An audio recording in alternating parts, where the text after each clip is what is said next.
Hello and welcome to the Shipwrecked and Comatose podcast here on the We Made This podcast network. Before we start into today's episode and the coverage of the film we're about to look into, we wanted to issue a warning to our listeners. This film contains a plot point that reflects recent news in the UK, and we've decided not to discuss this element in the show. If you've already seen the film and are sensitive to this topic, you may want to skip this episode, at least for now. We apologise for any inconvenience that this may cause, but as always, please take care of yourself and each other. Thank you for listening, and now we continue with our episode. Thank you. Almighty Cloister, please help the Shipwrecked and Comatose guys with their Christmas special. They work so hard, and it's the 100th episode. I mean, there's been a lot of specials. I mean, there was that Gap of the Triphibian Monster one. I'm not quite sure how we got an hour out of that, and still not sleeping right since we recorded A Prince Among Men Series 1, but still, help them. Help them, Mighty Cloister. Help them this Christmas time. Did you hear a prayer just now? I think I heard something like that, yes. What is it, Carl? It appears to be the Shipwrecked and Comatose chappies. Ah, yes, I've heard of that podcast. About that red dwarf, isn't it? It is. Fantastic. Well, some of it, there's a lot of other episodes about different things as well. Yeah, about 10% of the episodes appear to be about Red Dwarf. The other ones seem to be that Mark Adams just getting ideas to do specials about pretty much anything. He loves a special. Whatever Danny John Jules has had for breakfast that day, for example. Anyway, they seem to be calling for a bit of help on their podcast for Christmas. I mean, have we got any angels knocking about at all? I don't think we've got any angels. Will a Series 3000 mechanoid do? Oh, I don't know about that. Isn't that Hob chappie available? I think he's asleep, but yeah, sod it. Hob will do. Let's send Hob down. Absolutely. Thank you, Cloister. No problem. Anytime. Ho, ho, ho. We made this. Welcome to the Starlight Ballroom. Hey!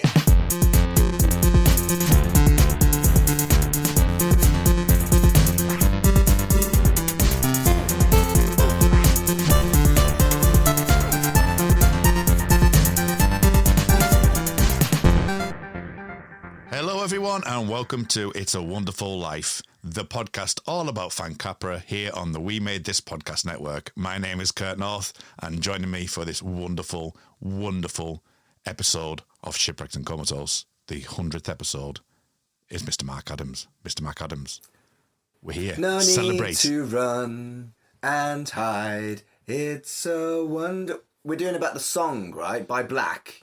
No, we're doing about the film which I've watched and didn't realise I was hosting.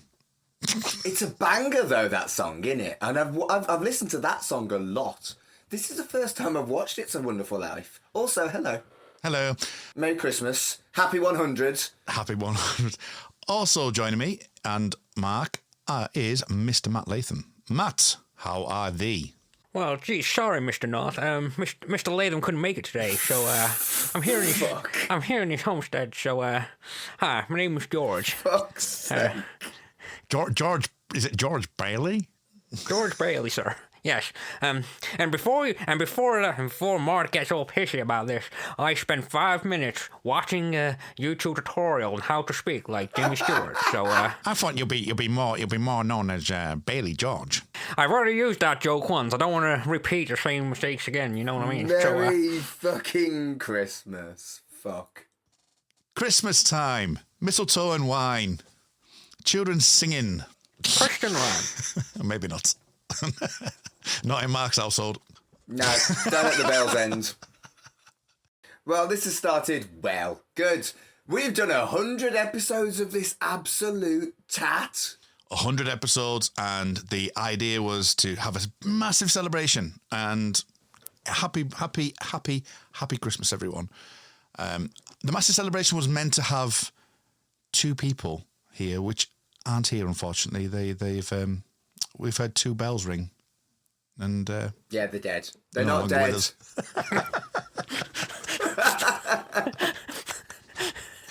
No, both Colin and Carl couldn't make it, so we were on a tight schedule, so we had to record without them. We love them, but they're not here. No, well, sorry, slightly tangent already. One of my favourite moments from the British Office is, I think, during the training day one where he's singing like he sings "Free Love from the Freeway," and then Gareth goes, she's dead, and then David Brent's like, she's not dead. And basically, whenever anything like that comes in, it reminds me of that and makes me laugh. It's one of my favourite small moments of that show. So, but everybody's dead, Matt. Not dead. Not dead. Dead is dead. Dead is dead. She's not dead. Dead is dead. They're dead. They're not dead, Dave. Dead. Happy 100th. Mark, I think we only, we did an episode of Don't Mention the Sea back in March, April, May 2020. Lockdown. Somewhere around there. I don't know. We're now looking at December 2022. So good, almost 2 years, 3 years later. It's 2.5 years. 2.5 years. And do you honestly think that at the beginning of 2020 that you would have 100 episodes of episodes generally covering Red Dwarf? I mean, there is some exceptions, I think. No, everything's got a link. I mean, I like podcasting, and I've done a lot of podcasts where it was just lots of fun, but not as successful as this one.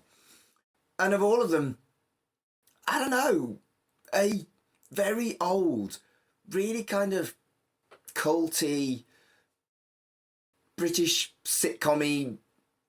I didn't expect the success we've had, and it's fucking great. And no, probably 100 episodes in, after a 20-minute chat with someone I'd only just met about Red Dwarf, that wasn't what I predicted, no. How about you? No, really. I only came on to talk about Red Dwarf for 25 minutes. Well, the thing is, what you ended up doing is been doing a Latham 25 minutes, which is probably about 6 hours. Yeah. But I mean, out of those 100 episodes, how many of them actually been about Red Dwarf? I did look at this. There have been more specials than there have episodes covering specific episodes of Red Dwarf. We actually overtook that between series 6 and 7. And yeah, we've done more specials than we've done proper episodes. But I think the main thing that I think we've got from this, though, as much as we often take as much as we kind of, or often as, or always take the piss out of Mark's habit of going special after everything we mentioned in our kind of kind of behind the scenes group Facebook chat. We've not enjoyed anything. No, exactly. And if we are being honest, seeing it is Captain Butler. Well, I can say it because I'm on hardly any specials. I think I've actually been on 3 really good specials in the 3 million years with my good Matt Latham there. But no, in all honesty, though, I mean, you can imagine this podcast as anyone who normally do podcasts. To be fair, there's not a lot of podcasts out there. A lot of people decide to do a show, so a lot of people will go, "My favorite show is Star Trek," or "My favorite show is Yellow Jackets," and they will put all of their worth and everything into that podcast. Unfortunately for us, Mr. Matt Latham's got Pick a Disc and is on the Yellow Jackets podcast. I'm on the Xcast and the Star Trek Picard podcast, Make It So, and Yellow Jackets and everything else. And Mark, you've had a few as well. So behind the scenes, to be honest, you've got Free with this month's issue as well, for example, on We Dig Music. So this is something we love, but at the same time, we have other commitments to other things as well. So I think the specials do work well for that reason. But what I also quite like as well is that I think, well, I'm coming from someone who's pretty much half of my output's me solo, but I do think the kind of rotation and kind of the team effort kind of helps drive the content. So like someone like, you probably had most of the main episodes, most specials. I've done a few specials of my own, Mark and Colin and Carl as well, and it's a team effort. So like, it's not like one person's got one job, one person's got another job. It's like, I think the kind of distribution or kind of the community aspect of like helping out in certain episodes or specials kind of helps out. Like, it's mainly a case of whoever's hosting edits or anything like that. So I think that's helped get us to 100 in a short amount of time. So Yeah, we've just kind of gone, that sounds fun, let's do that, a lot of the time. But when I say we, what I mean is I've just gone, that sounds fun, let's do that, and dragged you lot along a lot of the time. But I love how we've got this core team of 5, and yeah, we mix it up, and yeah, it just kind of accidentally did really, really well.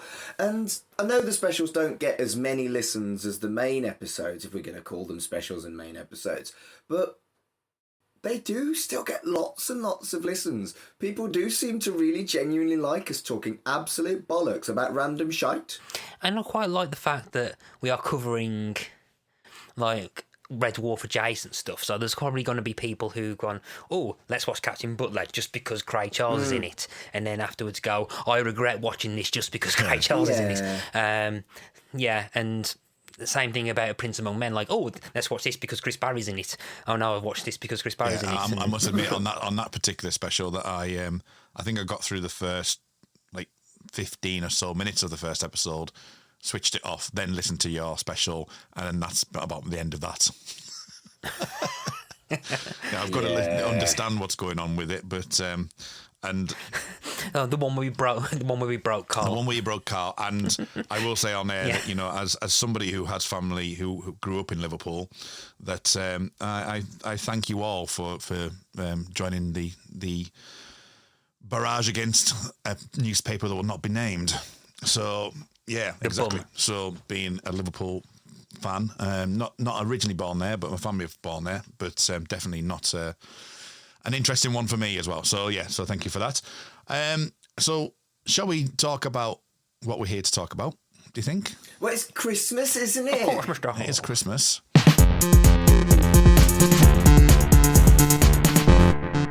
We're going to be talking about a lovely old film called It's a Wonderful Life. And 1946 is when this was created. And it's based on a short story, The Greatest Gift, from Philip Van Dorenstern, which was written in 1939 and published privately in 1945. James Stewart plays George Bailey. We will talk about that shortly. And we get towards the end of the film, and we come into Christmas Eve, going to Christmas Day, where we meet the angel Clarence. One of those films that's really, really, really well known. It wasn't very good. Didn't have very good response at the time, and it's become a classic.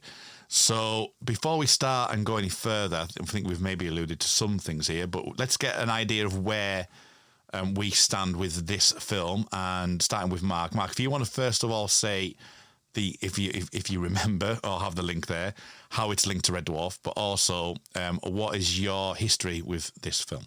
Well, wasn't it? Didn't Lister and Kochanski watch it together, and wasn't Better Than Life? Lister's Better Than Life set in kind of It's a Wonderful Life world as well.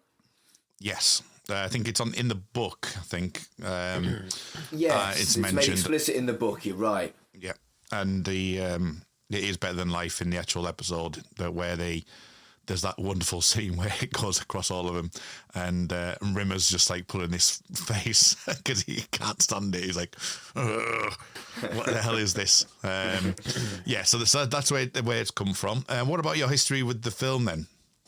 I had never seen it until about a week ago when I watched it for research for Shipwrecked and Comatose, a podcast about Red Dwarf. And I don't know why. I know what it is. I knew the premise, and I knew it was like generally pretty well loved, and I just don't know why I'd never seen it. I just never had. I watch The Snowman every fucking Christmas. Like, without fail, I watch The Snowman. And I also get the if it hasn't got David Bowie at the start, because sometimes they cut that bit. So I know The Snowman really well. And I get the idea of watching the same thing every Christmas. And I know a lot of people do that with It's a Wonderful Life. I just never have. Fair dues. Matt, what about you? This is probably the second time I've ever watched it. For a good 20 years, I think. first time I watched it, I was about 16, 17, because I remember kind of getting, like, I think it was like one of the first times I had a VHS recorder. And I remember kind of recording it. I think it was like repeated later on like BBC Two. I remember recording it because I used to read a magazine that was in the UK called Cult Times. I don't know if anyone remembers it, or I've read it a few times. if anyone who doesn't know what it was, well, basically it was like a cult/science fiction magazine with like a few interviews and articles. But like for the last third, it was just basically listings.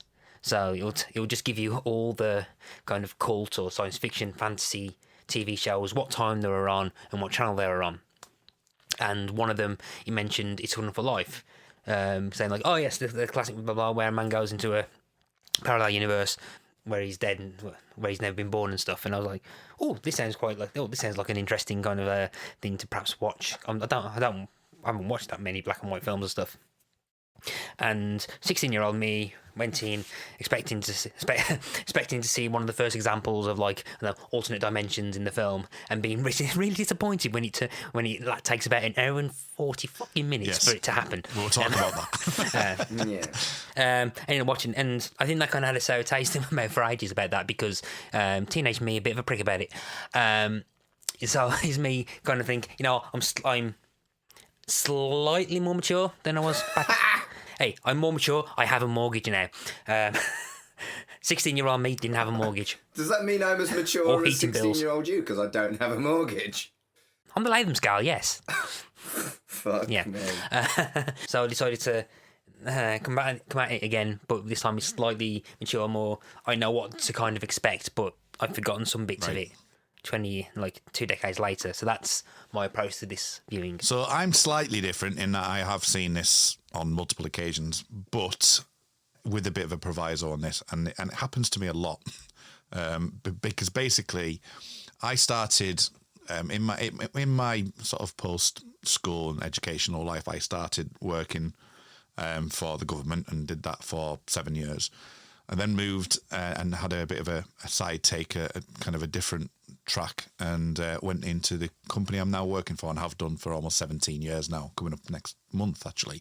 In 2006 I joined my work, and then that following Christmas, the end of 2006, I found out there was a bit of a tradition to show It's a Wonderful Life in my cinema, and I was the projectionist at that point. So in those days we had it on 35mm film, so I couldn't really watch it. I had to do the work of it. So it was one of those films where I was aware of it. I knew a lot that people find it, as a Christmassy type film.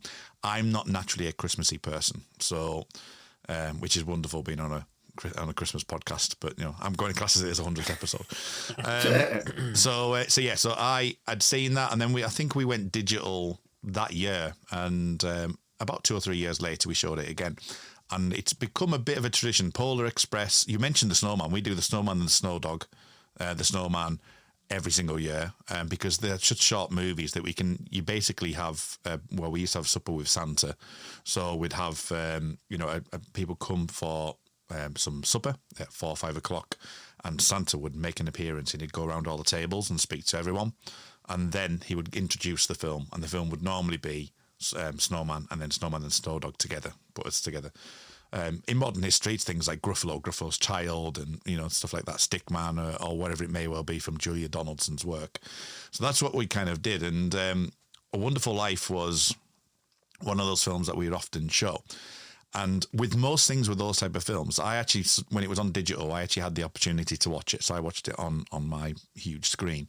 But since then, I've watched the first 10, 15 minutes of the episode and then added the final 5 minutes, because you go in, start the film, you kind of hang fire, make sure everything's okay, then you leave, and then you come back later on, or you might go in halfway through the film and check it. So I'd only ever see the beginning, the end, and maybe a little bit in the middle. So there's massive bits where I actually, on watching it again yesterday, was like, I forgot about this bit because I've only ever seen that once. And, so I've got a general overview, but not a detailed overview of the film. So that's where I'm coming from. So it is interesting that none of us really are completely au fait with it, and it's not a tradition in any of our households, which is quite strange. That being said then, Mark, what were your first impressions then of seeing this? How did you come out of this viewing of it? So my initial thoughts at the end were, it's a bit like the Christmas Carol, isn't it? But then when I thought about it, it's more like the Inquisitor. Because if you think about it, he's taken out of history, like when the Inquisitor did that to Lister and Crichton, and they see what would have happened without them. Was the Inquisitor inspired by It's a Wonderful Life? Probably. It's quite a sci-fi trope to do, though, isn't it? To take someone But I out don't of... think it would have been a sci-fi trope in 1940, whatever the fuck this was released. I think so, because the book was 39. 1939. Yeah. I wonder if there's an actual name for the trope. TVtropes.org. Yeah. Wonderful resource. But Yeah. you can see where I'm getting... There is a comparison between this and the Inquisitor, or am I full of shit? No, he's been taken out of existence. But does the Inquisitor really go through the whole, this is what happens when you're taken out of history? Well, no, that's why I said Yeah, it's a bit like Christmas Carol as well.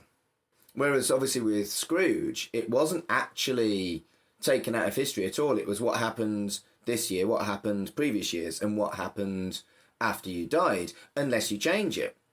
Whereas with the Inquisitor and with this, it was explicitly you were taken out of history. It's actually a trope namer. This created that kind of trope / plot. Go me! So it's called Spotting It's a a Wonderful thing! Plot. Yay! It's a Wonderful Plot. After the movie It's a Wonderful Life, it's a device where an external force, usually supernatural, intervenes in a time of crisis to show the character facing said crisis in a flash sideways of how things would have been if one key part of their past had gone down differently. Most often, the change is that the character in question had never been born, may occur as part of a near-death experience, or following Smite Me, Oh Dear, or following Smite Me, Oh Mighty Smiter. Episodes of this plot usually take place around Christmas time because It's a Wonderful Life takes place around Christmas. If a show hasn't done a yet another Christmas Carol episode yet, they'll be doing this one. So yeah, so this is kind of like the genesis of that idea. Amazing! So, Go me, actually spotting a thing. So what did you think to it? I liked it. It was kind of You liked cool. Yeah, it was a fun film. And I was surprised, considering its age, how on certain things it didn't pull its punches. So that was a pleasant surprise. The acting was as good as it was going to be for a film made in the 40s. And yeah, I liked it. I've got a lot to say about it, actually. Good. Well, I think the acting thing, it does seem slightly different to other 40s films. I mean, if we had someone like Carl Sweeney, he'd be able to be like straight on the bottom list. So I'm not in any way a person to talk about, the history of 40s cinema. But the ones I have seen, there's a little bit of it in here, but they generally have moments where they're talking really quickly. It's a lot of that, but this one doesn't have as much.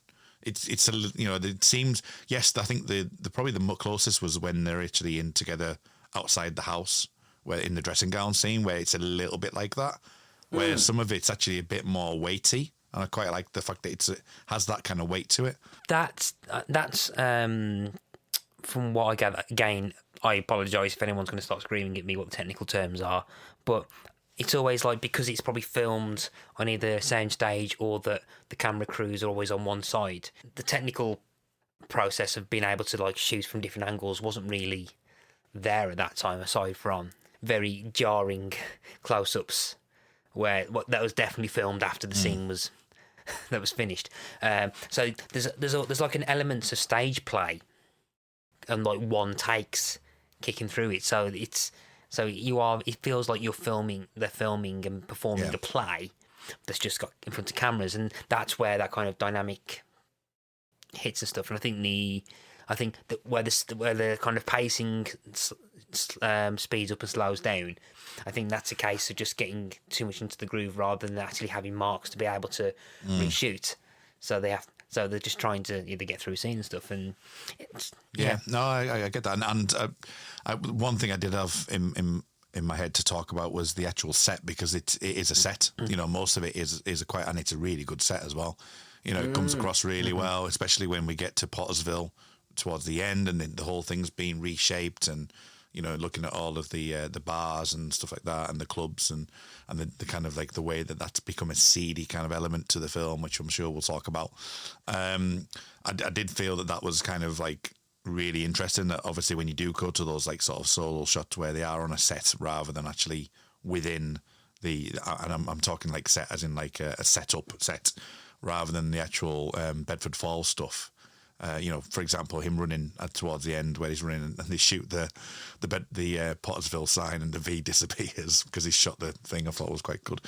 I think that probably does help it. What about you, Matt, then? So you've said you've seen it before, but a long time ago, maybe only the once. How did you feel on this watching? I think I enjoyed it a lot more for what it was. I think some things that I think are slightly a product of its time. If you think about it, are they kind of making too much of something? Overall, I think when I started it, I was half expecting not to kind of click with it as much. So I was kind of only half watching it. I started writing. So I did actually start writing notes. And as you can see, I got to about 4 paragraphs. And about 4 paragraphs in was when I started actually getting really into it and completely forgot to write notes. I can see why it clicks with people. I can see kind of like the message it's trying to give. I mean, there are some counter arguments against the message it's doing, but it's just got that kind of weird feel good element to it. Well, that's something I wanted to pick up because me being me and enjoying misery as I do, I was quite surprised. I mean, as I say, I've seen it a few times, so I've seen bits, but things like the run of the bank, for example. And just some of the general stuff that's in there is quite dark. I actually really enjoyed it as a solid, middle section, maybe the second act onwards, up until we get the Clarence turning in. I actually found it quite a dark film, and I on this watch was particularly like, do you know what? I actually really like it for that element. A lot of people will often say, Wonderful Life. It's got a great meaning. It's got lovely themes on it. It's just incredible to think about the human emotional aspect and who your friends are and all of that change around, and they don't realize who you are. But the way that he spirals out of control is really dark, and I actually really appreciate the movie for going that dark in the 1940s. There is some real darkness, I agree, and I think it starts really early where the boy is physically abused by an adult, and he bleeds out his fucking ear. That's grim. That's assault. And I was genuinely shocked by that. Not obviously because I'm a horror nerd.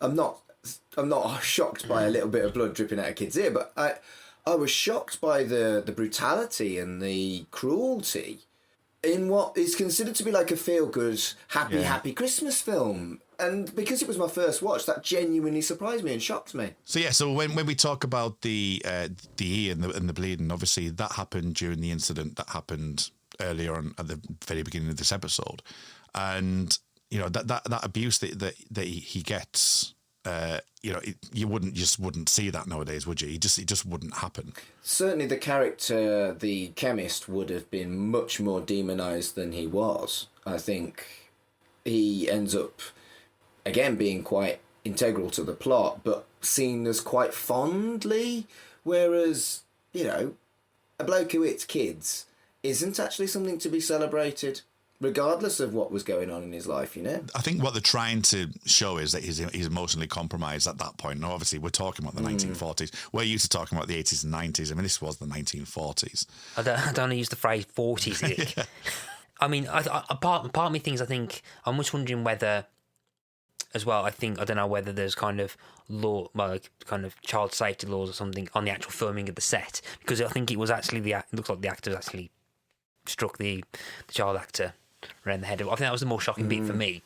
But then again, I'm pretty sure there are probably modern films that probably show non-gratuitous violence in terms of plot to kind of monitor stuff, just to carry the points across. And I think there's a couple of instances in the film as well where I think kind of societal norms or kind of behaviour is slightly different as it was back then. I think there's an episode, one of the first 2 or 3 episodes of Mad Men has an adult smack another child who's not theirs for being unruly and naughty in full view of the child's parent, who's just sitting there smoking. So I think that's a kind of like a societal shift and stuff. I think it's also just to show how damaged. Yeah, the emotional compromise. Yeah, And how I think Mr. Gower was as well. Because it was a death, wasn't it? That he actually was, of his son, he was alluding to, and the emotional aspect of that, and it's to clarify the mistake, the vital mistake that he makes, which comes really pertinent to the film. I think what's interesting is that it's not sensitive or insensitive, in as much as I feel like it is a realistic depiction of how people saw stress and mental health problems in the 40s. It's quite scary that that's how they saw it, and it is almost like a different kind of scary to the elements that we talked about it being dark. But I do think it's very indicative of the time, and it's weirdly interesting historically as well. What about the framing of the film at this point, where we're going through the ages and we've got Clarence, eventually seeing, because of he hasn't got his wings, so he can't be that all-seeing being, and time isn't available to him, because obviously the angels are seeing things in a non-linear fashion, that they can see the history and up until this point, and when Clarence arrives at the end, a lot of the expositional pieces are dealt with via that. So jumping in at this point to see the two girls who are going to be the love interests of George and all of that type of thing. How did you think that did that work for you, the way it was actually wrapped up? What I found fascinating for me personally is the use of galaxies being the flashing discussion, but that's another story. I was going to talk about that. So obviously, as a humanist, I don't believe in God, I don't believe in angels, I don't believe in anything to do with the supernatural, etc., etc. This made me think, was this controversial in the 40s that God was a talking star? Not a talking star, a talking galaxy. Yeah, and I just... It was an interesting way to do it, but was this controversial at the time? I quite like the idea that it's probably not in this way, but it's just someone's going, oh, for Jesus Christ, someone won't shut up about this bloody George bloke. What's happening there? Oh crap! Right, okay. Well, Gabriel's on vacation.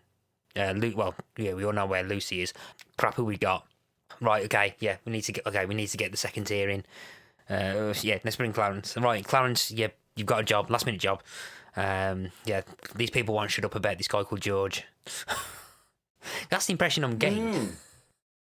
Because if these are all seeing beings who have to intervene, why didn't they intervene earlier? And again, right, the whole bureaucracy of God and his different kind of angels doing stuff and having the inept guy. Really? I'm not offended by this, but it seems like for the 40s, particularly, this could have been controversial. Or am I reading too much into it? I know I've got I'm poking fun of it. I think it might be a case of just reading too much into it. I think again, it's a whimsical fantasy, isn't it? Yeah, but again, I think we're in the 1940s. Society probably still hasn't developed the kind of we've not had punk yet. So the anarchist, atheist, humanist kind of belief hasn't kind of spread as much, or hasn't had the opportunity to spread as much as like Christianity and that's has. What I'm getting at. So that viewpoint probably hasn't affected. So people probably either had that kind of like idea that there either is a God or anything or not. I went to school in a Church of England school, so like we had for years I was convinced that God was real, even though I wouldn't class myself as a Christian. And this was in like the 80s, early 90s. So it might just be a case that this was more. It wasn't like controversial. It was just like, oh, it's a kind of another way of depicting faith or kind of God or the idea of angels in just a normal way. Yeah, and I suppose it kind of like the ballpark year in which it was. According to looking quickly on Wikipedia, it says that a spate of movies just ended just after the ending of the Second World War, including It's a Wonderful Life and Stairway to Heaven. tapping into so many people's experience of loss of loved ones and the kind of consolidation. So it's one of those. Are they actually, given the war and things like that? Is it just one of those things that they're reaching out to these type of movies? And it does say that It's a Wonderful Life actually, to its detriment in some ways, because it is dealing with grief and it is dealing with a lot of close to the edge stuff that you might talk about. It kind of got lost in its way because, as I say, it didn't have critical acclaim at the beginning of its time when it first aired. It was only later on that it kind of got the status. So, yeah, I think maybe it's more to do with the yearning for something positive rather than actually, thinking about the deeper meaning of what the actual things are in the case of religion. I just find it really interesting. Let's move it on to something a little bit less controversial. When he was dancing and he said, "I'm not very good at this." Would you like to know what I wrote in my notes? Go on. Fuck off, Sinatra. I can't dance like that. I'm not very good at this. Get in the sea. Get in the sea. What a load of absolute tosh. Why Frank Sinatra? What's the Sinatra reference? What was his name? The one that was dead good. Goddamn, Mr. Barry Adams. Jones. No, not Sinatra. Sinatra's the singer. Who was the dancer? Fred Astaire. Fred Astaire. Fred Astaire. That's what I meant. Oh, I don't know. I wasn't born in the 40s. I thought I made a very clever joke, and now I just look like an ignorant twat. Yeah, you do. But hey, at least things are. I'm just amazed that the teen movie trope of everyone's a really good dancer originated in 1946. Apparently, it's like lampshaded in not another teen movie. Well, everyone would have done the Charleston. Can you imagine going uptown now and dancing the Charleston where everyone does it? Can you imagine it? No. The sound system was probably really shit in that hall, because I bet you the only thing you would hear is about 200 feet going. Because that scene, like as it closes out, everyone starts dancing. All you can hear is the rapping of the feet of so many people in that small thing. I'm like, yeah, how the hell could anyone hear any music? That's Matt's life. Odd man. That is Matt's life. If people can't hear music, there's no point in living. They need live music, and not people dancing. How dare you dance? I'm trying to listen. No, it's not. It's not that. Well, I don't know whether it's the sound mixing in or something, but all you heard was just 200 pairs of feet just ramming against the floor. That's fair enough. Until they actually fall in. Yeah. Which, for me, I was just like, oh my God, okay, whoa, they're gonna fall, whoa, and we're like, oh God, this is horrible. This is so cheesy, so cheesy. But very thematic. But was it cheesy at the time? Probably not. But was it cheesy at the time? It's difficult to watch something this old without picking holes in it and lolling at the acting and stuff. But I do feel like the vast majority of this film wasn't super cheesy and hokey and... Oh, no, yeah, I totally agree. Unwatchably bad, basically. Yeah. But I'm part of that. I just don't like cheese. But part of the question was about theme, because they go into that swimming pool and then people eventually start to follow. That for me is kind of quite a thematic choice to actually use, I think, personally. Well, just to find this thing that's happened, just find the fun in it. Things happen to you, these things happen, and, it's meant to be the whole element it's a practical joke, it's a prank. Everyone laugh at them, but then eventually you get the guy diving in eventually, and that's the laugh, because it's actually, if you can't beat them, join them kind of thing. It kind of has that feeling of, everyone's rallying around George, even though it's he's had something really bad happen to him because the practical joke's been played on him. So if I going back to the beginning as well, as I say, with the way that it's been written and sort of drawn out, in that we do get to see these time shots that you get very early on, going back to the scene in the chemist, the kind of interplay that we're going to have between Mary and I think it's Violet. What about their kind of that kind of relationship, and the aspect of she's always the woman that's after George, and wants to give it attention, but then later on in the film we get him saying about let's go and run in the hills all barefoot, and that becomes a bit of a practical joke. And then you've got the Mary kind of character as well, where we get to see the Charleston through the obvious affection that they both have for each other. How do you think that worked? Because there is some element of stuff that happens within the film, but how do you think the general introduction of that as them being children and then going into the rest of the film?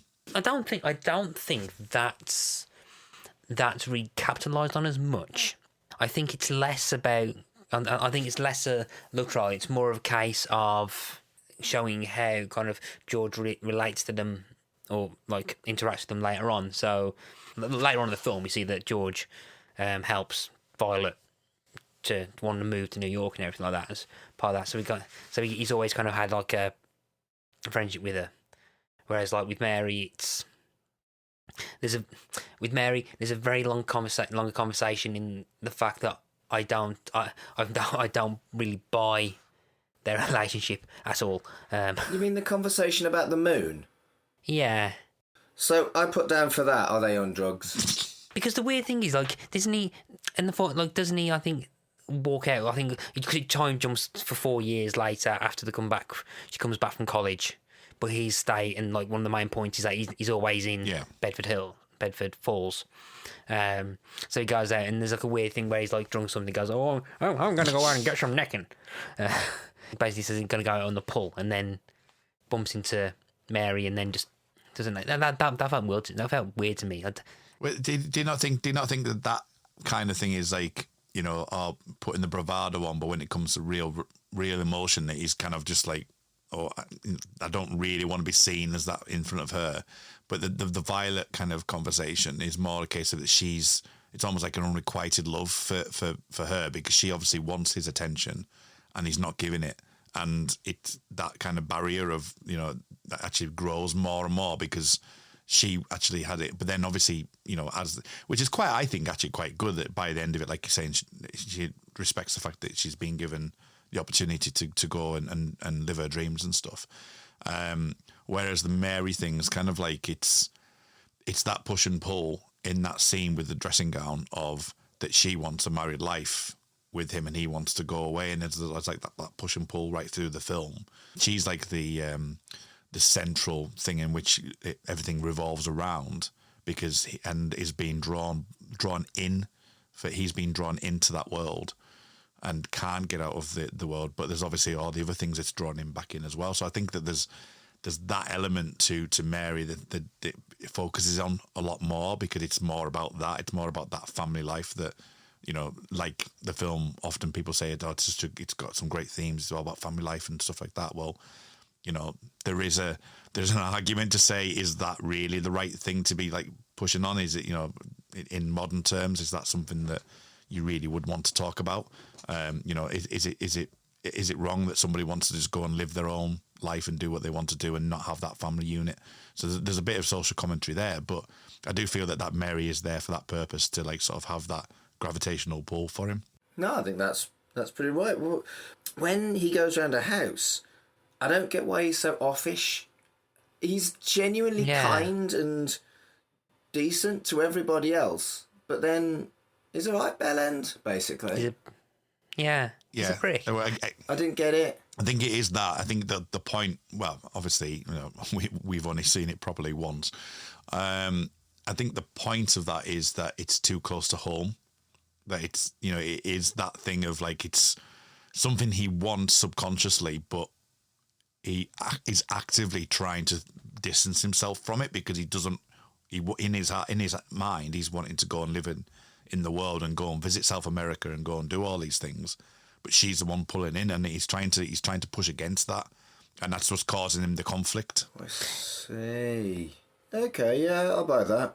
Is it a case that he's settled for Mary again because of the link to home? But then again, because I think George I think he's like trapped because of a sense of like an obligation for, and again, slight diversion. slight divergence because he's like there's an obligation to kind of carry on the work that his dad did to try and keep people in homes.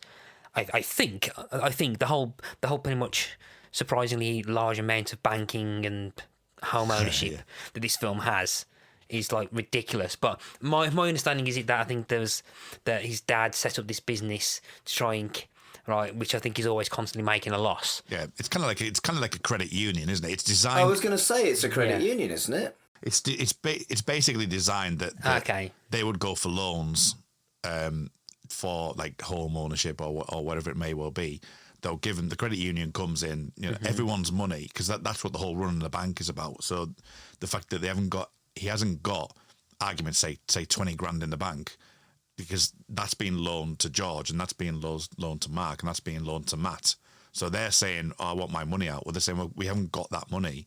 It's currently with Matt because Matt is buying his house. And that's why the 60-day thing comes in, because it's like, if you run on this bank right now, you're gonna bankrupt us instantly because we don't have that money. We don't physically have it in real terms. And apparently it is actually referenced a few times that I've seen recently, just while doing a quick research, that this is probably the best description of it. So it's actually been alluded to that you actually can watch this and actually understand what's going on more than a lot of like sort of textbooks might. And people have gone, actually watch It's a Wonderful Life, because it gives you more of an idea, especially being post-depression and things like that. So yeah. So I think because of that, but I think because of this company that his dad set up, which kept a lot of people like in homes and able to afford houses, because a lot of, but again a completely different world. People can afford homes back in the 40s. Political politics. Better politics. Yes. A little bit of politics. I'm sorry, Mr. Potter. Oh God, this is gonna come back to haunt us, isn't it? But he's carrying. I think partly he wants to kind of carry on the work and kind of what his dad did to keep these people in their homes and to try and stop the Mr. Potter from. Because I have an obligation, but I think to keep his stuff, it's kind of kept him from living his dreams of like exploring the world and everything. But then I think in the flip side, so he kind of settles down with Mary. But then interestingly, Mary's kind of dream is that she actively chooses to come back to pursue George. But I don't think George as a character is fully empathetic enough to understand that's what she's done, and doesn't appreciate. No, I think part of him kind of resents the fact that she's been able to go I would agree with that, and he comes back. Yeah.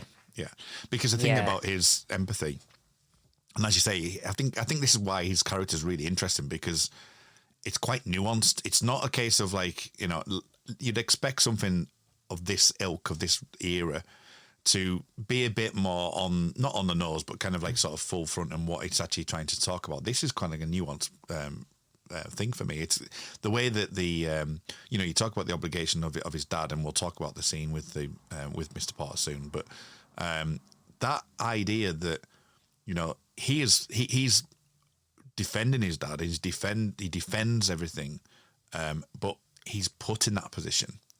He's not like necessarily, he doesn't choose to do that. He's put in that position, and he has to do it because he was out the door at that point. And I think. You have to do that in this, and I think there'll be a number of opportunities as we go through this, where we'll talk about how he, not necessarily out of character, but how he reacts and how he kind of like sort of even like the point where he does end up at the gate of Mary's on that time when they're back, that he kicks that gate open, and that frustration, and it's all about the going to the end scenes where he's spiraling out of control.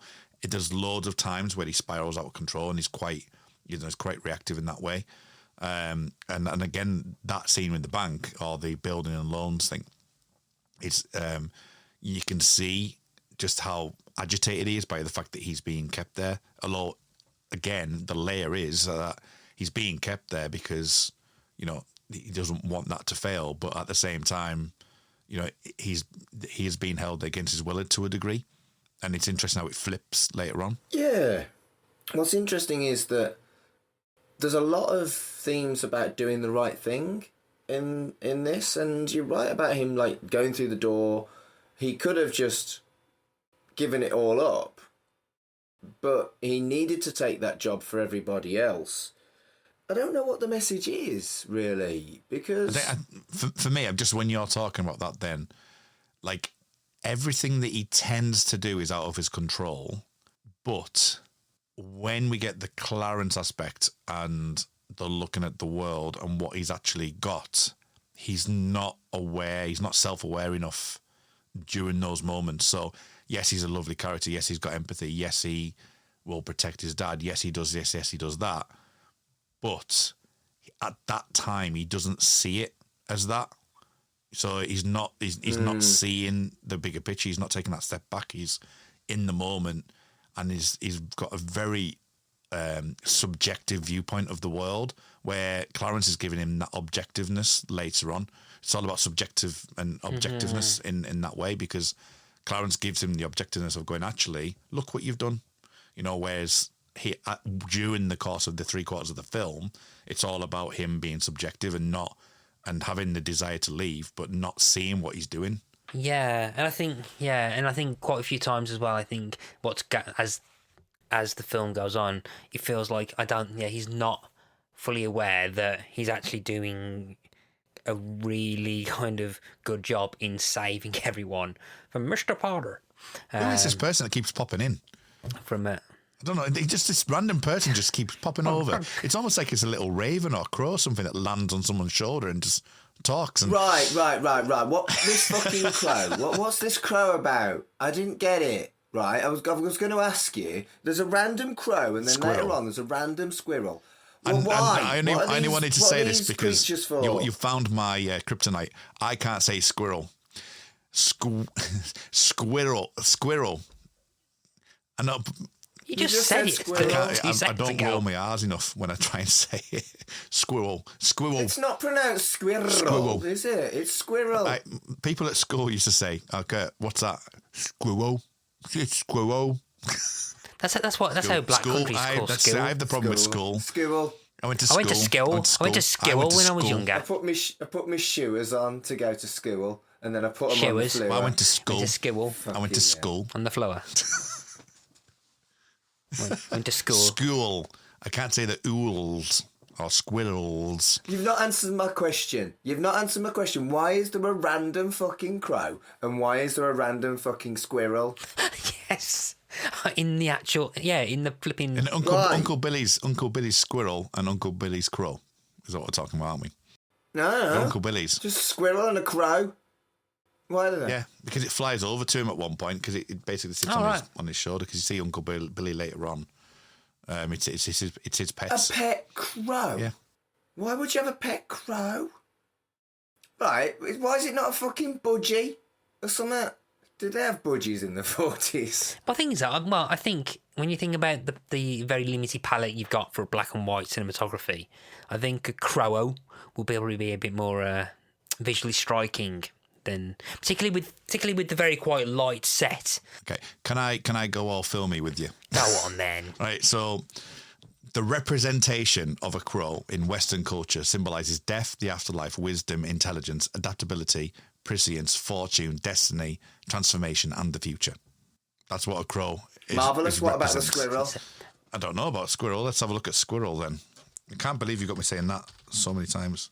The squirrel totem animal represents rebirth, renewal, energy, positivity, hard work, duty, and balance. Fucking hell, that's what they're there for then. Yeah. They still make no sense in the context of the film, but if they're representing a thing, okay, fine. There you go. Anyway, we're talking about banks and stuff. Should we talk about Mr. Potter? Mr. Potter. Well, he's a right bellend, isn't he? Go on then. Mr. Potter. So, okay, I'm not figured it... Yeah, so he's played by...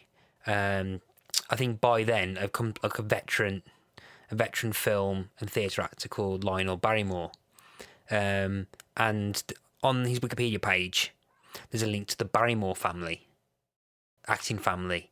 And I've not actually looked at it on an actual desktop yet, but on the mobile version of Wikipedia, it's very difficult to find out how he's related to Drew Barrymore. Right, okay. I mean, he is Scrooge. isn't he? Basically, Yeah. He's just a formation of Scrooge. He's a redrafted version of him. He is quite Scroogey. Yeah. Very Scroogey, and he doesn't learn anything because we're not talking about him. His betrayal. That I'm talking about, like sort of how nuanced that George is. That Potter isn't. Potter he's quite an evil bastard. You know, especially given that $8,000. Given that, you know, in today's prices that would be around about $150,000. You know, it's a hell of a lot of money to lose. But I suppose the stakes needed to be that high to be able to like sort of to go down the final act, and even like sort of like he plays to a point where, you know, he gets the offer. You know, it's sort of like the deal with the devil aspect of it as well. When he gets that offer, and I always find that the scene where where George has to sit down at the table and the chair's really low and it actually flattens down. It causes him to go down. You know, to enable that power dynamic that Potter is looking down at George, and just how that power dynamic works, and especially given that the only way that Potter sees a way around this is to offer him that job to get him out of the way, which is where he put him in the first place. But he's become such a difficult person to deal with that this is his last throw of the dice. And what I actually find really fascinating in that scene is not necessarily most of it. I'm like, right, whatever.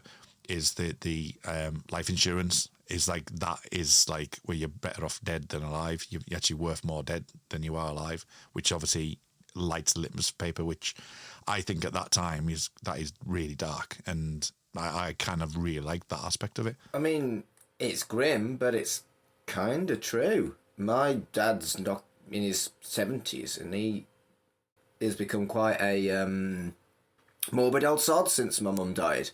And he keeps saying stuff to me like, well, you'll be very rich when I pop my clogs, son. And I'm like, I know it's true, but I don't want to hear it, and I prefer a dad, because it sucks not having a mum. What do you think to Potter and some of the scenes that he's in and how he's portrayed and what he does?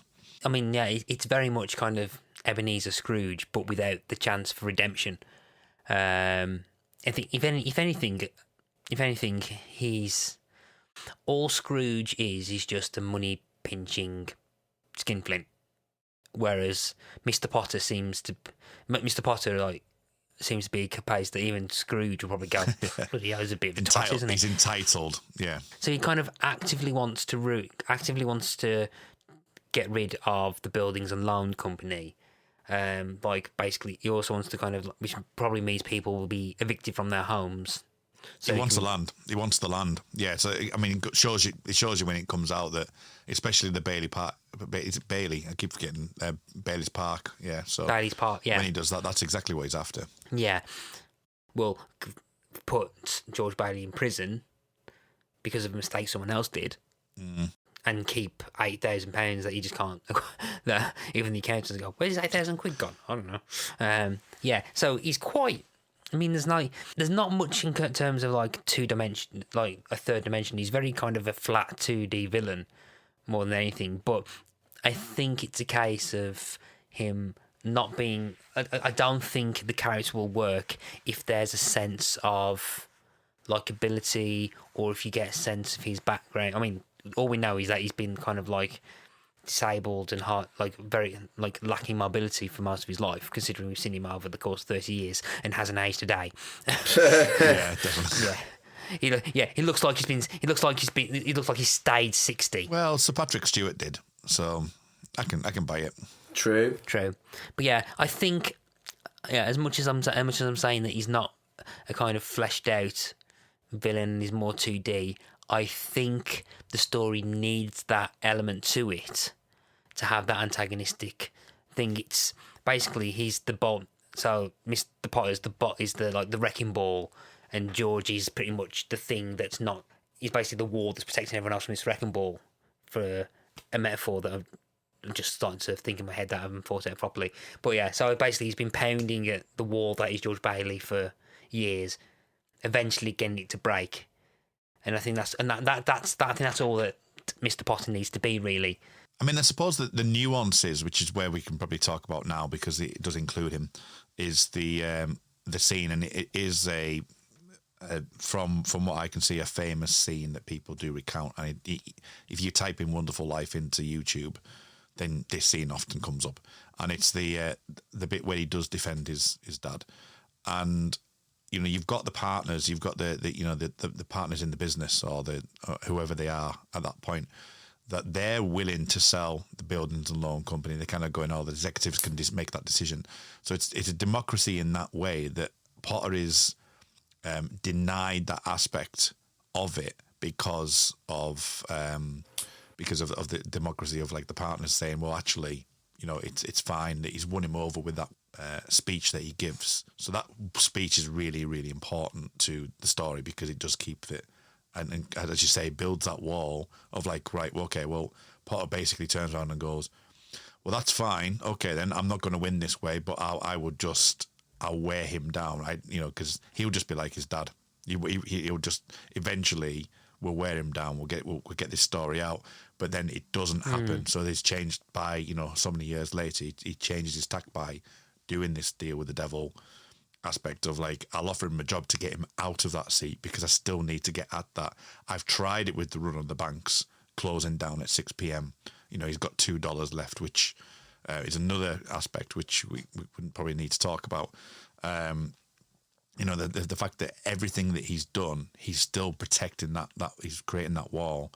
But Potter didn't have any choice at the time, and this is another tack that he tries to do. So there is an element of like the actual story. Yes, he's a villain, and he's very kind of two-dimensional, but at the same time, there is nuance within the actual plot and the narrative of the story to create that aspect. Yeah, he has to be the cackling bad guy, and I think they use an interesting term that I wanted to note. He uses the term yokel quite a lot, and I think if we were looking at an equivalent for modern society, he'd probably be using something like scrubber or chav, both of which are horrifically offensive terms for the working class.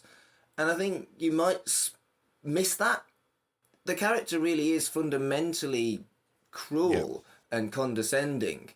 And I think Matt got it right with Scrooge without the redemption. The difference between, I think, A Christmas Carol and this is that the protagonists of The Christmas Carol are the three ghosts, and the antagonist is technically Scrooge.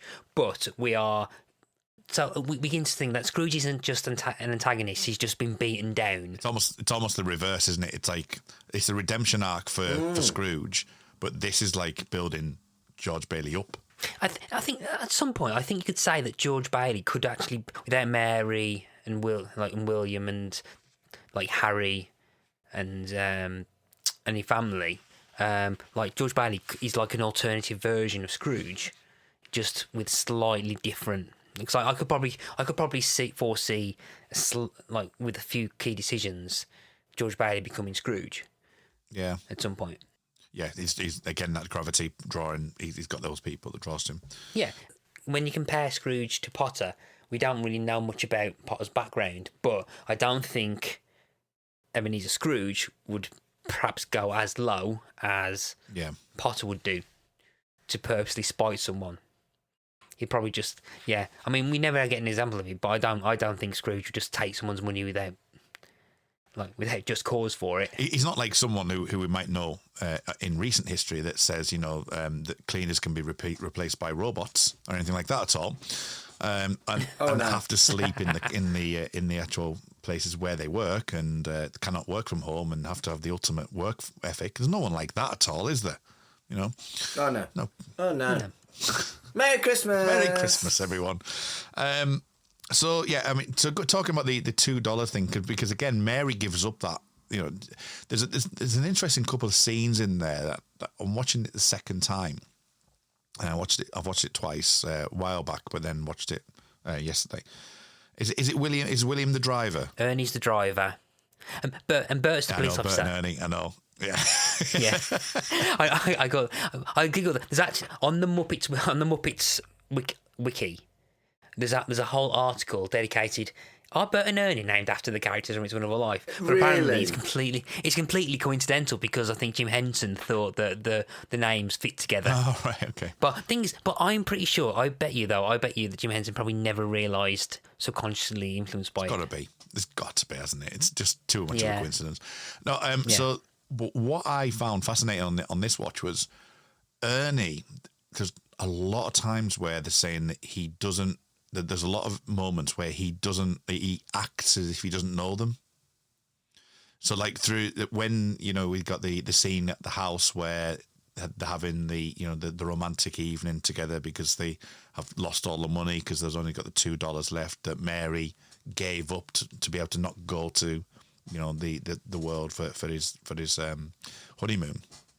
That you've got that, but then you've also got moments when he's at the door, he kind of like acts as the waiter and I don't know who you are, blah blah blah. And there's a couple of times where they do that, and in the actual car itself, the taxi itself, when they're about to leave before they run on the bank, he said he kind of acts as if he doesn't know them. He says something along the lines of like, "Oh, who are you?" kind of thing, or something like that. Anyway, and then the final act is it's Ernie that comes to him and doesn't know him originally at the point of like you know who I am, and it's then at the end it's that kind of aspect. So I like that that's threaded through the actual film. That it's there's a few times where it's like I don't know you, and then he doesn't know him, and then like an ongoing joke between mates and stuff like. Yeah, it becomes a thing over the course of the film, but then by the end of it actually becomes quite pertinent. So I just like that they actually fluttered that into the world. Yeah, but I want to talk about the when he pretended to be the butler and they had the bridal suite. That was probably my favourite scene of the entire film because it's something that kind of means quite a lot to me, really. The kind of working class solidarity, and it matters more how much effort you put in for something rather than how much money you put into something. And that's a very kind of Christmassy themed thing. And I think maybe I was in a Christmassy mood, maybe I was in a bit of a all my friends are comrades mood as well, but that scene was definitely my favourite of the whole film. I really, really liked it. It really made me smile. It was really sweet. It was really genuine. And yeah, it was great. It was really great. I think what I quite like about that scene as well is that I think it's one of the first instances of she doesn't get much. I don't think she gets much on her own. Well, it's not really her film, really, but the character of Mary. I think what we do see is that because I think it's her that ends up pretty much doing DIY for the house and repairing it whilst George is at work, and like she manages to improvise a makeshift honeymoon at the house that they've got, which is like it's a bit of a fixer-upper, but it's basically her that does all the fixer-upping, and I quite like how the film kind of shows very briefly in the montage. It's her doing all the DIY stuff, and it's quite resourceful in doing quite a good job. I mean, there's the ongoing thing where there's the house being quite drafty. Yeah, but I do quite like the fact that it's all pretty much seems to be her that's done all the work for it, improvised the honeymoon, and you get like the impression that she's quite creatively able to think on her feet. Yeah, is also something that sets up what she does in the basically the end of the film, because I think it's her that kind of rallies everyone together. Yeah. So yeah, that's a good point. Yeah, So you have that kind of setup done in that kind of creative way and stuff, and. I mean, the only question I've got is, when were ovens invented? Because did they? Because all I've got is like just in general. Mark, when were chip pan fryers invented? That's all right, because like that turkey that's like rotating on the spit roast and stuff, and I was like, maybe they couldn't afford ovens. Google says Robert Yeoman invented the oven in order to make cooking process quicker and easier. In 1735. Wow. Okay, that's that's old nice, but I thought it was a lot later than that. No, it was invented at 25 to 6 today. Is that what you're telling me? Anyone ever says they don't learn anything listening to this podcast? And I just love the Thank fact you, that Google. as a 100th episode, all we've got is like Mark just like looking at his phone, just like generally chilling out, going, "Yeah, we've got an oven that's 1735. Let's see what we've got next. Let's see. Let's have a look. Yeah, that's good. And what I will Would say you like is, me to Google anything else to make our content exceptionally good? When was the rotary phone created? Because I really quite like, yeah, I quite like the old style. I don't know what they're called, but you know the separate handsets and receiver phones. oh right, yeah. The rotary Yeah. dial telephone was patented in 1913. The device functions according to the pulse dialing principle. In this type of telephone technology, a DC loop circuit is interrupted according to a defined digit coding system for each signal transmitted. This allows the exchange to identify the caller's telephone number. I didn't understand that. I did. I kind of did. When was the first Christmas jumper? Seeing that Mark is the only one wearing one. I'm not a fan of jumpers in general, so I'm not a fan of Or sweater? Do we need to, like, for our international audience? woolly thing you put over your head. How many It holes has does a been jumper have? argued that the gaudy knitwear we now know today was descended from the jumpers worn by Scandinavian fishermen in the 1890s. Okay. Then it still predates this film. Christmas fact for you there. So far, all of these have predated It's a Wonderful Life. I mean, no one was wearing a Christmas jumper, I don't think. I didn't pay that much attention. No. My kind of film. When was Holly a thing? When was Holly a thing for Christmas? People can Google this shit themselves, Kurt. Remember, listeners, if you want to ask Mark things, you can tweet him. You can tweet him to Google things for you. It's like, Hi, I'm hello, Mark. Mark Adams. Can you tell me? Humorous celebrant. Hello, Mark. Humorous. Can you tell me when Human Celebrant started? I mean, I should actually know that off the top of my head. I know humanist ceremonies started about 2 centuries ago. They were they probably weren't called humanists. You don't want to know. You're just being dickheads. No, I'm not. Well, Mark, we're promoting your new service as like New human celebrant, service, I've been doing it 5 years. No, hang on. Ask Mark. The human Googler. The human Googler. Hey, Mark. That's the call sign now. 1880s was when the first humanist ceremony was recorded. So there you go. Anyway, phones. Yeah. So where were we? And that is that's on Humanist Heritage. Just Google Humanist Heritage. It's a no one cares, Mark. heritage.humanists.uk. There you go. Cats, Christmas. Well, let's talk about Harry, because Harry is the ultimate hero, isn't he? He's the ultimate hero. The MacGuffin. Yeah, well, yeah. I think he's single-handedly took down 15 planes. He's got a massive award, and he comes back. So he's, as I say, he's the MacGuffin, a big story element. Obviously has the wife, so he kind of has a reflection on what he could have been. George with the money situation, that he trying to put himself through college, and through the incident that happened at the beginning of the film, it doesn't happen because of his injury to his ear. But the idea that he's living his life is an interesting one, or what he perceives to be his life. Yeah, it is as well, because he isn't particularly nasty about it, but you can see that he's disappointed that it wasn't his. He's an interesting character, George. I think he's probably a lot less resentful than perhaps other people might have been. Yeah, or he hides it, or it hides it well. I think he suppresses it. Yeah, that's a good. Yeah, he suppresses it to the point, and I think it is pretty much. It is pretty much like the events at the end, like the events of like the hour and 30 mark, which set off kind of like all this kind of repressed resentment. But I don't think. But I think. But because he seems to not, because it's quite a low resentment. I think he's just been building for that long, so it's not a case of sudden resentment that he doesn't snap. He's just. So I think he's quite happy for the people who go off to do things, and I think he's generally kind of happy about his brother, because he's I think because he organises the welcome parade when he comes back, so he has all the banners and stuff. I think but there's still that kind of lingering. I could have had that. Yeah. I could have seen the world. I think you're definitely right. The suppression, it's a snap that happens, as you say, from about the hour and 30 mark. Because I think as well, because they pretty much had the same upbringing. The only thing difference I think is that I think Harry doesn't have George's business acumen, so to speak. So like, I mean, because it's George that saves up the money for college. Like, saves is the wall that's stopping the wrecking ball from destroying Bedford Falls.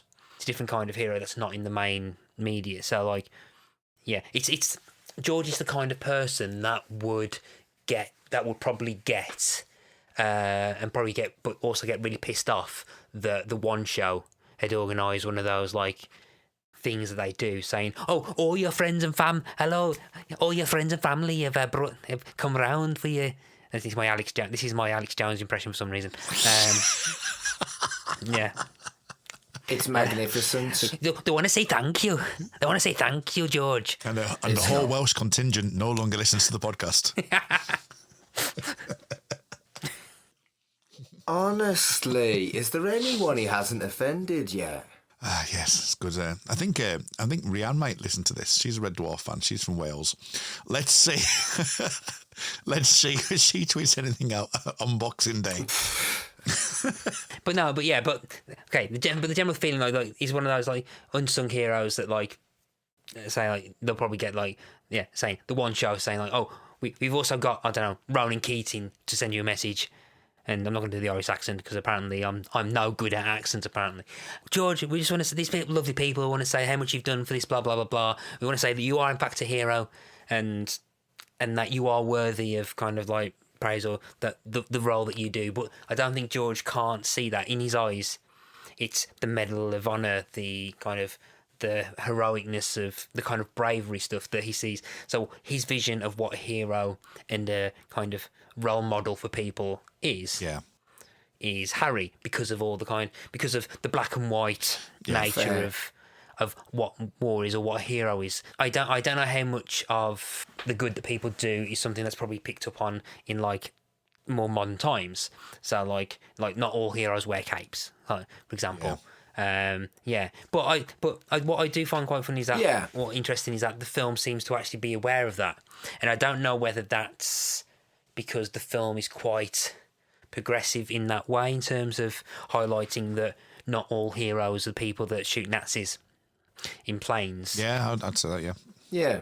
But protect people from like evil landlords. Yeah. The film seems to want to specifically highlight that George is completely unaware what that is. So let's move on to, we mentioned it a couple of times, the hour and a half. We finally get to see Clarence. We've seen Clarence, or we've heard Clarence in star form, and we've had some exposition over the show, over the film as we go through. And first of all, I just wanted to mention that the Christmas Eve kind of comes in very late. Into the thing, even to the point where, you know, some people have, when I've looked into other people watching it for the first time, which I sometimes do, look on reactions, they're like, this is a Christmas movie. It's like Christmas Eve doesn't turn up till about an hour and 25 minutes into the story. Yeah. I'm a kind of key stalwart of that Die Hard's not a Christmas movie because it's a summer blockbuster that was released in June, just set at Christmas. I think there's a higher case of Die Hard being a Christmas movie than this might be.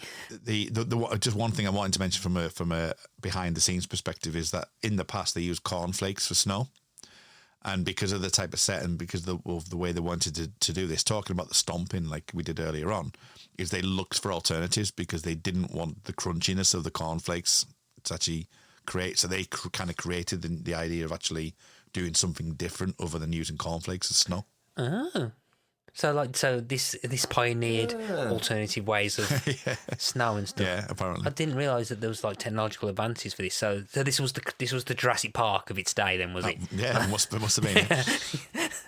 It's like, you know, a really ingenious idea to have, you know, I mean, this is where it gets really dark. I'm sure, Mark, you've got something to say about these scenes, so we'll talk about this scene in general. But an ingenious way to bring out the actual suicidal thoughts that, you know, that George has, and, you know, he's literally within a breath of doing this. What did you make to it, Mark? So the first thing I wanted to talk about with regards to the suicide element of this film, only briefly looked at in this, but it's interesting that at the time, in a lot of places, suicide was considered to be a crime rather than someone having problems with their mental health. Isn't there someone who says that in this film? That's why I've brought it up. Because he wouldn't have got the life insurance had it, you know, because it wouldn't have actually worked. Yeah. Yeah. I think it's fascinating that people who attempted to take their own life were imprisoned in the past, and that's really kind of a scary thing, that, you know, these people that were having these awful thoughts and these awful problems with their mental health were punished rather than helped. But what I also think's interesting is Clarence is depicted as stupid. But this is a really good idea, playing on the fact that he knows that George is a man that goes out of his way to help others. He gives him something that makes him realise who he is by pretending to be someone who needs help. It's basically Lieutenant Columbo's George Bailey. Yeah, but he's Columbo. He's been depicted, when he was in the Stars, he was depicted as stupid. His peers thought he was stupid. 5 minutes later, he's really, really fucking stupid. But at this point, it's actually very intelligent the way he deals with the situation that's put in front of him. And it feels really odd that he understands the person he's trying to help so well that he distracts him from his thoughts of suicide by appealing to what is generally the core part of his nature, that he is a good man who wants to help others. And yeah, I think it says a lot about the character of George, and this feels really legitimate because he's been built up as this selfless man, but he gets to, you know, the end of his tether, but he's still quintessentially the same man. And again, this film is remarkably sophisticated, and this is really well done. Like, really, really well done. I'm so sorry. I just accidentally found out that the crow that you was on about is has its own Wikipedia page. Jimmy, often erroneously credited as Jimmy the Crow, was a raving actor who appeared in more than 1,000 feature films from the 30s to the 50s. It's in fact a high-profile cameo. Good grief. Jimmy was the crow that landed on the Scarecrow in The Wizard of Oz in 1939. Apparently, Frank Capra cast the bird in every subsequent movie he ever made after 1938. But yeah, I think as Mike was saying, I think it's, again, for lack of a better term, the Columbo method of trying to capitalise on knowing, of trying to what would make George believe that he's now in this kind of in this world, or that he's trying to help him. But he's never deceptive. He's just honest and true, and saying like, so he's like, who are you? Oh, I'm an angel. Yeah. But you don't have wings. I ain't got them yet. I'm a second degree angel, or we're AS2. Yeah, like second class angel, and AS2. Yeah, but but I do think as well. I mean, I think Henry Travers, I think he's like fifth build, but he's only in the film for 15 minutes of screen time, and I personally think he kind of steals the film. Jimmy Stewart. Yeah, I think Henry Travers is really, really well as Clarence. Yeah. And as you say, like Mark was saying, the way he plays the just kind of the matter of fact, and and even like sort of in the scene later on when they're at the car and he says something, and I keep telling you, and he's just kind of he's quite jovial in the way that he's portraying it, and but it's a very astute thing to, as I say, the actual astuteness of like, I'm going to be the one that needs saving, and which instantly clicks for George to actually dive in and do the right thing and look and have that empathy for somebody who's actually in trouble. And it's just wonderful the way that he says it. It's like what did he say? He says, "Oh yeah, I saved him." What? No, I saved you. No, I saved you. You're going to commit suicide. I was like, actually, bloody hell, yeah. And it's just marvelous way of doing it. Yeah, I think there's apparently on the TV Trope site there's a TV trope called Fail the Spot Check, and there's 3 instances of that. There's the George and Mary, the only couple who don't realise they're dancing over a swimming pool until they fall into it. Uncle Billy losing $8,000 in an envelope. But then when George is about to commit suicide, Clarence jumps in first, so George naturally jumps in to save him. But what happens is that George fails to realise that Clarence was not on the same level he actually jumps from above him. Yeah. Oh, that's interesting. Huh. Yeah, we also head back to the bar, and when they head back to the bar, we because there's obviously drink driving involved when he crashes the thing. So that for me, obviously we look at it in a very different world now, but that for me, it's more a case of to elevate his mindset rather than anything else. It's not it's not like he's crashed the car because he's drunk. It's more like he's just not thinking right, and that's where his thoughts are. But yeah, I mean, what do you make, Matt, to the bringing in, as I say, going back to the very beginning of this film with Mr. Gower and having this happen, and him spending the 20 years behind bars and stuff, because it actually quite significantly signposts this in the film when they have like the pause moment where it's like, remember this for later, people. Which is an interesting development in the film as well, which is very kind of pointed, but it what actually strangely enough works. Where I might have said, I could have easily said, well, it's a bit obvious in modern day times, but even in modern day thing, I think it would be really interesting to do it that way. Remember, folks, this is something for later. Note it down. Keep an idea, and it actually probably would check off. Yeah, but actually probably would work better nowadays rather than doing the whole. I'm watching the film, Matt, and I'm just gonna write my notes. I'm just gonna be on my phone, and I didn't see what happened there. What happened? It's actually probably would work a lot better nowadays with the attention span of a lot of people watching a movie.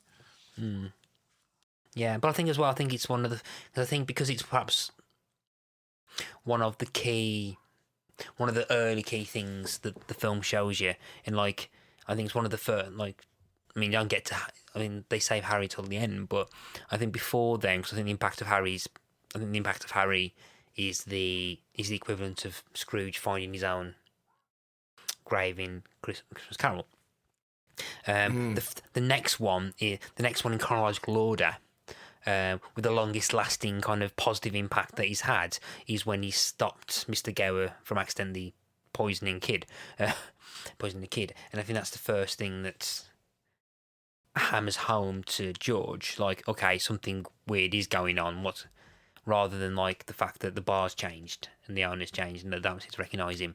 I think the fact that it's someone who he's ended up having a quite close relationship with, and then we've seen Mr. Gower kind of be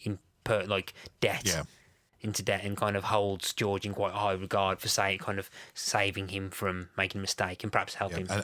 And that no one knows that either as well, because they keep that between the two of them. Nobody ever finds out that in the actual story. Good point. Yeah, so someone else, because I think it's the bartender who says it, and like the way Jimmy Stewart's like plays that quite well, going like, what? Yeah. How do you know? Yeah, I think that was quite well kind of seeded in, and yeah, I didn't realize. Yeah, that. he doesn't. It's on. Yeah. Oh, it's really clever and a lot of its nuances.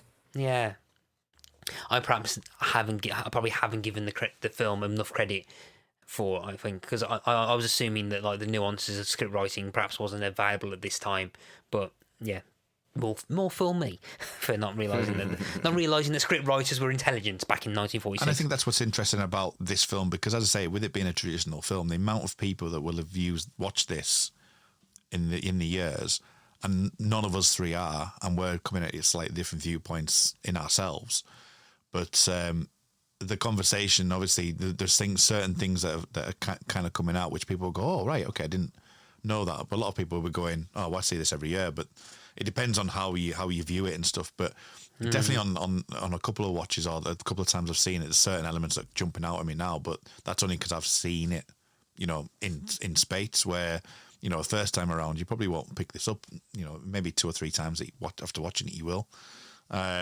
Which in itself is great when you get rewatchability like that, and especially generally in a Christmas movie that you do have rewatchability in that regard. It's interesting that, you know, there is that nuance to it at all. So what do you think of the you know, the kind of the gentrification? That's not even the right word for it, but the kind of like the Pottification. yeah, the pottification of the town and how that's portrayed. I think genuinely the shock of it being called Pottersville was really very good. I wasn't prepared for that, and, you know, Bedford Falls, a cute little name, just kind of suits the area, and it feels kind of working class warm, Bedford Falls. And then he's dead, or he's never existed, and it's called Pottersville. That's really good, and that was really shocking. And it really impressed me that it got me. No, I just realised, and you'll like this. Bedford Falls, no more. Wow. Wow.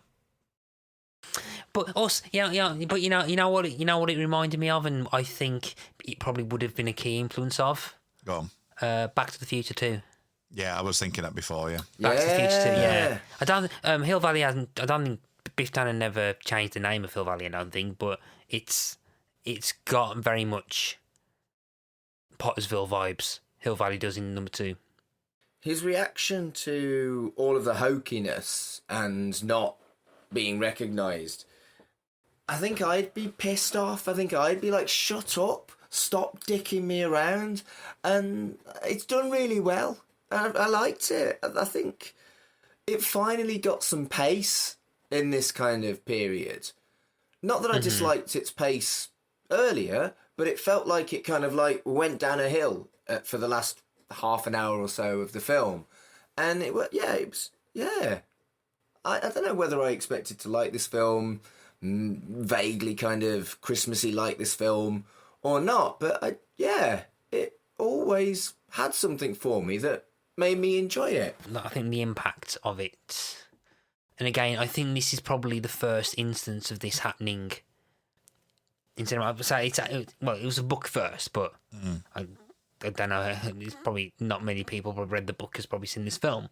But I think, so like I probably imagine like the kind of intrigue and the audience reaction to this, like going, bloody hell, what's happening here?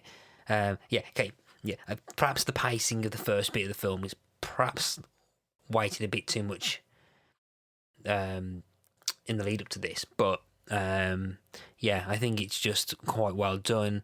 It's all, I think it's all happening at night, so the cinematography, everything's a lot darker, as much as they can try and represent that in like than the time it was at.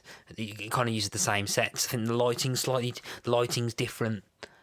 The way the characters are kind of shot are slightly. I think the camera angles are slightly different. I think I've got the impression that the camera's slightly higher than it has been for the majority of the film when they're in this kind of thing. Yeah, so kind of like alluding to like the God kind of picture, but like at a different angle, kind of using that. Yeah. This is also the same part. This was also the part when they realised that, where I think it says Bert and George says Bert and Ernie in the same sentence, and that's the part where I went, wait, what? Yeah, I had to stop and rewind and go, I was like, wait, what?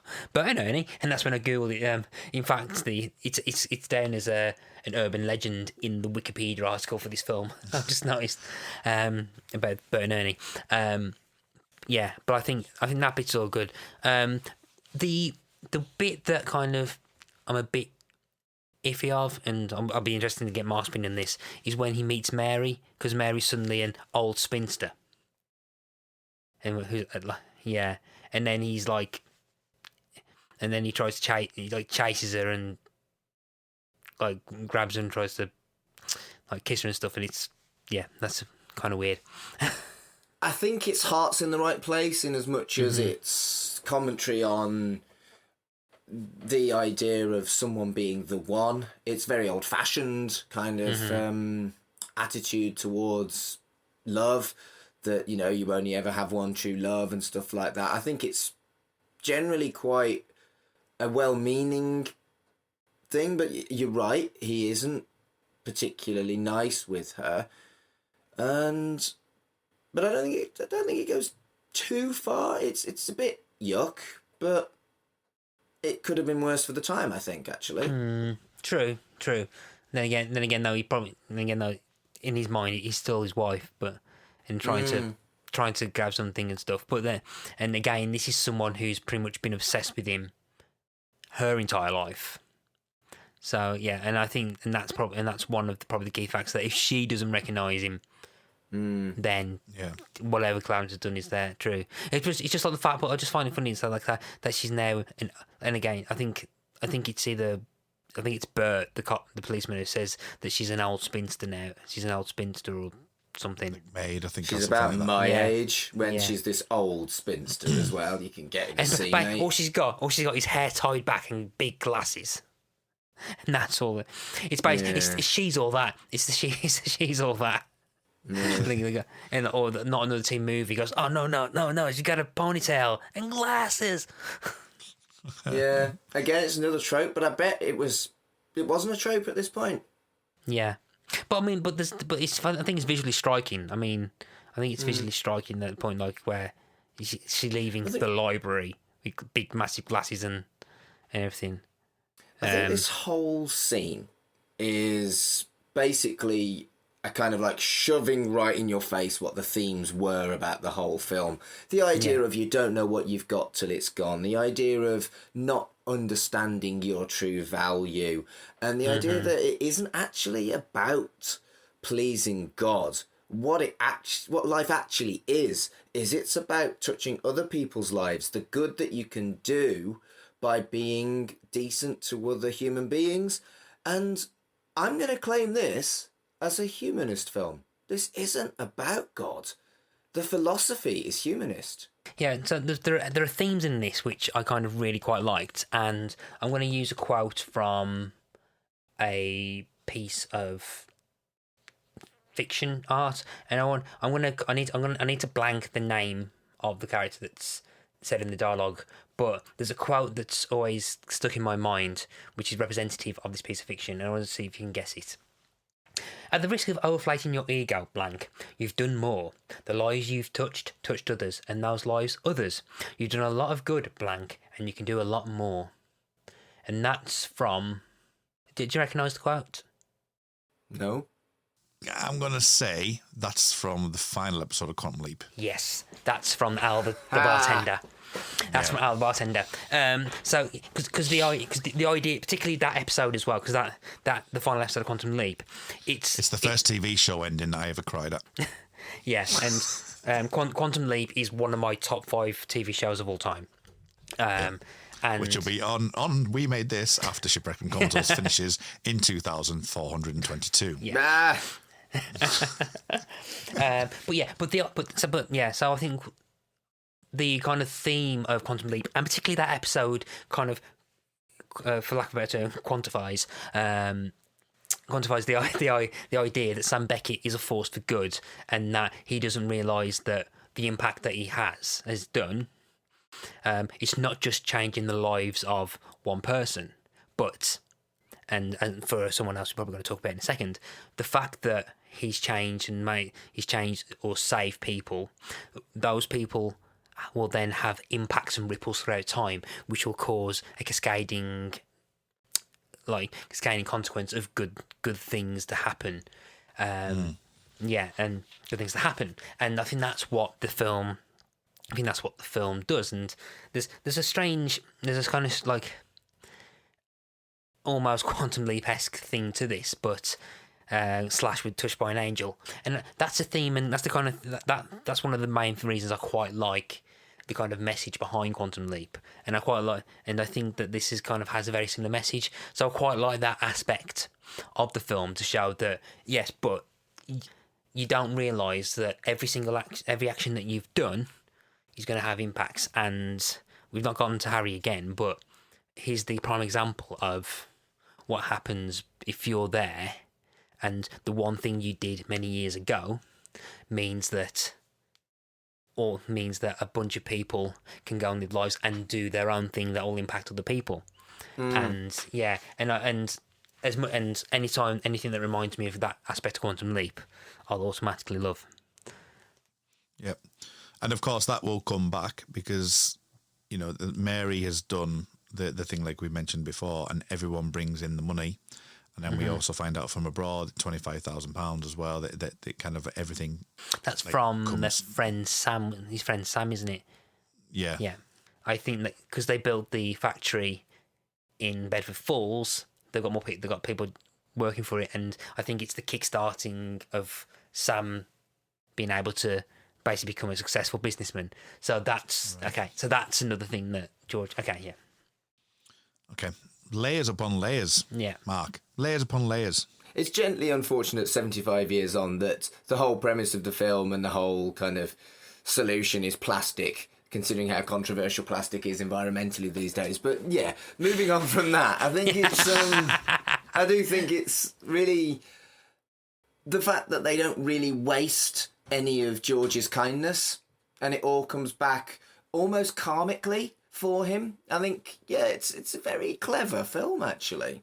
I think the one thing that we haven't kind of mentioned is the big kind of, or delved on a bit too much, is the fact that I think his brother Harry saved a whole ship of, a whole battle cruiser of people who died, which I think was the key, which is the kind of the key climax, I think, which makes George realise his worth when he sees his brother's grave. Yeah, because without what he did, then that wouldn't have happened. Yeah. And, you know, and he became the hero, but you need that, you know, that seed to actually be able for it to transpire in that way. I also think that, going back to our conversation earlier as well, it's just something that just came into my mind, is when we said, like, they could have intervened at any time, but he wouldn't have learnt this lesson. Mm-hmm. It's kind of like that. It's that lesson of he was at his lowest ebb, and we find him at his lowest ebb, but we actually see the highest kind of reveal on it. So I think, you know, going back to Clarence's thing, that I think the intervention had to happen then for him to realise, because if it happened before, you might not have had that realisation, because he isn't at his lowest ebb. He might have just, you know, pushed it off and things like that. So from that non-linear time, I think the intervention had to be at that moment of crisis, I think. Mm-hmm. Yeah, definitely. The Adventures of Tom Sawyer was in there as well, in the book, and as I say about the Clarence thing. So I didn't really get your opinion on the Clarence story, actually, Mark, because as I say, the friendship thing, it seemed a little bit for me forced. I know it was a lovely touch, but what are your opinion on it? Do you think it was a bit forced or not? I think it was a friendship of circumstance. I didn't have an issue with it. You do have these kind of like friends for 5 minutes in life, don't you? Where you become very close to someone for a certain thing that you're doing that they also happen to be doing, and then you never see them again. But you have fond memories of them. So, no, I don't think I had a problem with it at all, actually. Yeah, that's all I've got. Matt, anything you want to bring up? The only thing I kind of want to bring up is that in 2014 there was there's a kind of group. They're not together anymore. They were called the Retrospective Soundtrack Players. Their third album was called It's a Wonderful Christmas Carol, and it's basically a concept album soundtracking both the Christmas Carol and this film. So like, for example, they've got songs called It's a Wonderful Life, The Guardian Angel, Every Time a Bell Rings, an Angel Gets His Wings, and the album closes with a song called No Man Is Poor Who Has Friends. It's a really good Christmas album, and I do recommend it. I want to quickly share that they also had 2 other albums. 2011, their debut album was called Cool Hand Luke, which is based on the film Cool Hand Luke. And the second album is called The Catcher in the Rye, which is just basically songs about the book. And I've never read the book, but the album's great. Great stuff. But, well, that calls the end of this special 100th and Christmas-themed episode. Mark, thank you for deciding to do this. 100 fucking episodes. It still 100 episodes. Just feels so ridiculous that something that I did when I was bored in lockdown has kind of like achieved this. And I just want to say thank you to everybody that's listened to 1, 2, all of the episodes. If you've listened to all of the episodes, you're equal parts batshit and brilliant, thank you. And we ain't going anywhere. This isn't, but there's still 100 more episodes to do. I've got so many stupid special ideas. There's loads of episodes of Red Dwarf to go. We've got to think of something for next fucking Christmas. So, ideas on a postcard. But yeah, what a brilliant way to celebrate Christmas with 100 fucking episodes of Shipwrecked and Comatose. It's a little bit different to last year's Christmas episode, though, isn't it? Just a little bit. Well, you were here to rein us in, and I actually think this is longer than last year's Christmas episode. Oh, it will be. Oh, hang on. Sorry, talking about that, I've just got a text message from Hob. Where are you? Sod off. I don't know what that's about. Go away, Hob. Nobody loves you. Yeah, just wait until the Hobcast starts, and you're never invited as a guest. I don't want to be on the Hobcast. If you want a Hobcast, please ask Mark to Google where is the Hobcast. Hobcast. Hashtag Hobcast. Hashtag Hobcast. Hashtag Sod offcast. Sodcast. Yes, I would say the same. In this theme of people that you meet and stuff like that. We've got a great bunch of people here, and and Matt. And Matt. Wow, the self-deprecation is strong today, Matt. We do love What more is there to say? What more is there to say other than Merry Christmas? I mean, not Happy listen to Biggity Christmas. Smoke. And if you don't celebrate Christmas, I hope you still enjoyed it. Mm-hmm. Yeah, Merry Christmas. Season's greetings. Merry Christmas. Happy New Year and all those shiny things. Or in other words,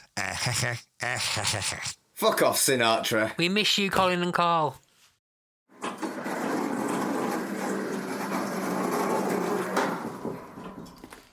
Hello? Anyone? Hi. This is Hob. I was told to come to this warehouse.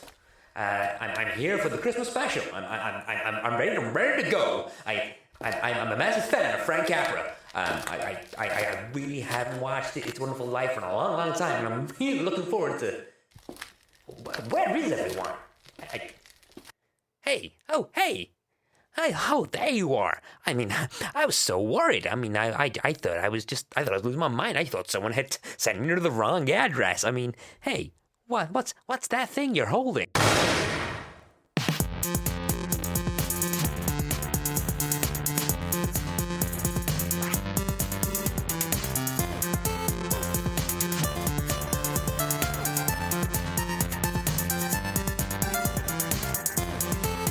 Shipwrecked and Comatose, a Red Dwarf podcast, was created and produced by Mark Adams and Kurt North.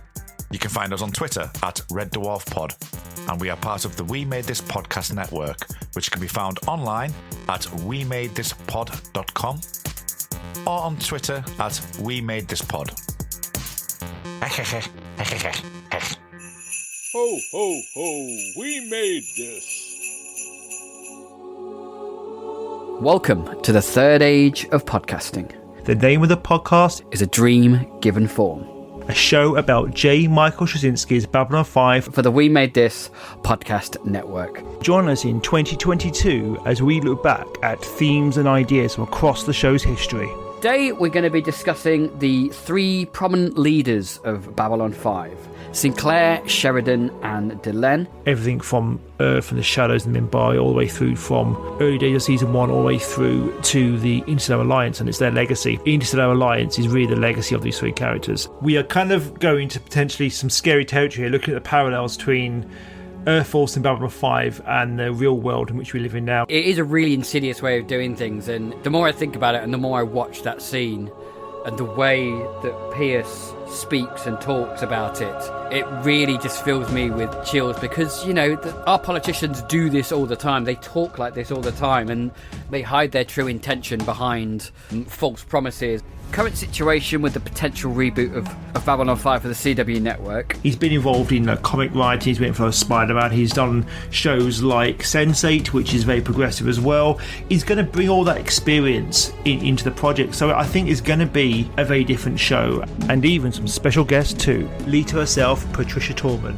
I love hearing that people are still interested in Babylon 5, and, you know, it's really an honor to continue the conversation around a show that meant so much to us. And, you know, it's the little show that could. Yeah. And then in 2023, join us for the 30th anniversary of Babylon 5 as we start fortnightly look-backs at The Gathering Season 1 and beyond. So, join us for A Dream Given Form. Our last best hope for peace.